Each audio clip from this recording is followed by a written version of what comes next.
Hello friends, welcome to secret of சமையல். இன்னைக்கு நம்மளோட சேனல்ல நாம பார்க்க போறது ஒரு கொங்கு நாட்டு ஸ்டைல்ல சூப்பரா ஒரு முருங்கைக்காய் கத்திரிக்காய் போட்ட புளி குழம்பு. சுட சுட ஒயிட் ரைஸ் கூட இந்த குழம்பு இருந்தா போதும், அருமையா இருக்கும். சரி வாங்க டிலே பண்ணாம வீடியோக்குள்ள போலாம். இந்த செம்ம டேஸ்டியான கத்திரிக்காய் முருங்கைக்காய் புளி குழம்பு எப்படி செய்யலாம் அப்படின்னு பார்க்கலாம். ஒரு வடைச்சட்டி அடுப்புல வச்சிருக்கிறேன். இதுல கொஞ்சமா எண்ணெய் விட்டுக்கலாம். ஜஸ்ட் ஒரு 1.5 டீஸ்பூன் அளவுக்கு எண்ணெய்.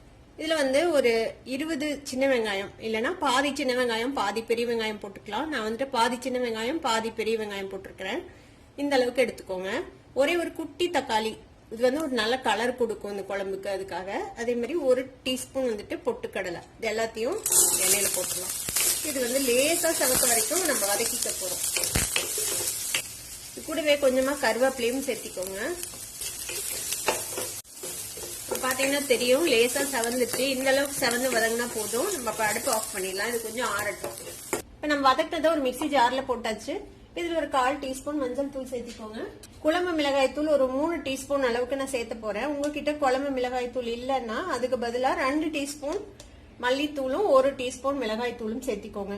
இது கூட குழம்பு கொஞ்சம் அதிகமா வேணும், திக்கா வேணும் அப்படின்னா நீங்க இது கூட தேங்காய் துருவல் கூட ஒரு டேபிள் ஸ்பூன் அளவுக்கு சேர்த்திக்கலாம். நான் இன்னைக்கு இதுல தேங்காய் சேர்த்துல. இது தண்ணி விட்டு நல்லா ஸ்மூத்தான ஒரு பேஸ்டா இதை அரைச்சு எடுத்துட்டு வந்துடலாம். இந்த மாதிரி நல்லா ஸ்மூத்தான ஒரு பேஸ்டா அரைச்சு எடுத்துட்டு வந்தாச்சு. பெரிய நெல்லிக்காய் அளவுக்கு புளியை தண்ணி விட்டு கரைச்சு வச்சிருக்கிறேன். அந்த புளி தண்ணி இதுல விட்டுக்கலாம்.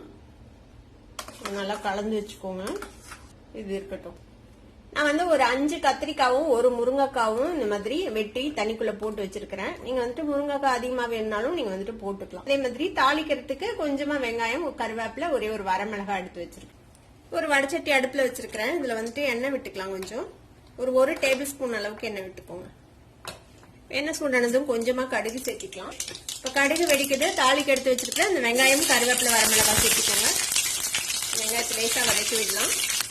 வெங்காயம் வதங்கிடுச்சு. இப்போ நம்ம தண்ணிக்குள்ள பொடிச்சிருக்கிற இந்த கத்திரிக்காய் முருங்கைக்காய் ரெண்டையும் சேர்த்திக்கலாம். இந்த கத்திரிக்காயும் முருங்கைக்காவையும் ஒரு நிமிஷம் எண்ணெயில வதக்கி விடலாம். ஒரு நிமிஷம் வதக்கி விட்டுருக்கிறோம். கத்திரிக்காய் லேசா கலர் மாறிடுச்சு பாருங்க. இந்த ஸ்டேஜ்ல நம்ம அரைச்சு வச்சிருக்கிறோம்ல புளி விட்டு கரைச்சு அதை இதுல ஊற்றிக்கலாம். மிக்சி ஜார்ல கொஞ்சம் தண்ணி விட்டு அதையும் ஊற்றிக்கலாம். இப்ப பார்க்க கொஞ்சம் தண்ணியா இருக்கிற மாதிரி தான் இருக்கும். ஆனா இது இல்லாம பொட்டுக்கடலையில சேர்த்திருக்கிறோம். நம்ம போட்டுக்கிற குழம்பு மிளகாய் தூள்லயும் கொஞ்சம் திக்காகிறதுக்கு உண்டான பொருள் அதுல இருக்கு. அதனால இது வேகும் போது திக்காய்க்கும். அதனால கொஞ்சம் தண்ணியாவே வேங்க. இந்த காய் வேகணும்ல. குழம்புக்கு தேவையான அளவுக்கு கல்லுப்பு சேர்த்திக்கலாம். நல்லா கலந்து விட்டுருங்க. கலந்து விட்டு ஒரு மீடியம் ஃபிளேம்ல வச்சுட்டு இந்த காய் முருங்கைக்காயும் கத்திரிக்காயும் நல்லா வேக வரைக்கும் இது நம்ம வேக வைக்க போறோம். பார்க்கும்போது பாத்தீங்கன்னா தெரியும் பாருங்க எவ்வளவு தண்ணியா இருக்கு. இப்ப இது வெந்து வரும்போது குழம்பு திக்காயிடும். இதை மூடி போட்டு நம்ம வேக விடலாம். இதுக்கே மீடியம் ஃபிளேம்ல ஒரு 10 நிமிஷம் வேகட்டும். ஒரு 15 நிமிஷம் பக்கமா வெந்திருக்கு. மீடியம் ஃபிளேம்ல வச்சு ஓபன் பண்ணி பார்ப்போம். பாத்தீங்கன்னா தெரியும், ஓரத்துல பாருங்க நம்ம விட்ட எண்ணெய் தெளிஞ்சிருச்சு. காய் வெந்துருச்சான்னு செக் பண்ணி பாத்துக்கோங்க. குழம்பு பாத்தீங்கன்னா திக்காயிடுச்சு. இன்னும் ஆறுச்சுன்னா இன்னுமே திக்காயிடும். நம்ம செக் பண்ணி பாத்துக்கலாம் காய் வெந்துருச்சான்னு. பாருங்க காய் நல்லா சாஃப்டா வெந்துருச்சு. அதே மாதிரி முருங்கைக்காயையும் செக் பண்ணி பார்த்துக்கோங்க வெந்துருச்சான்ட்டு.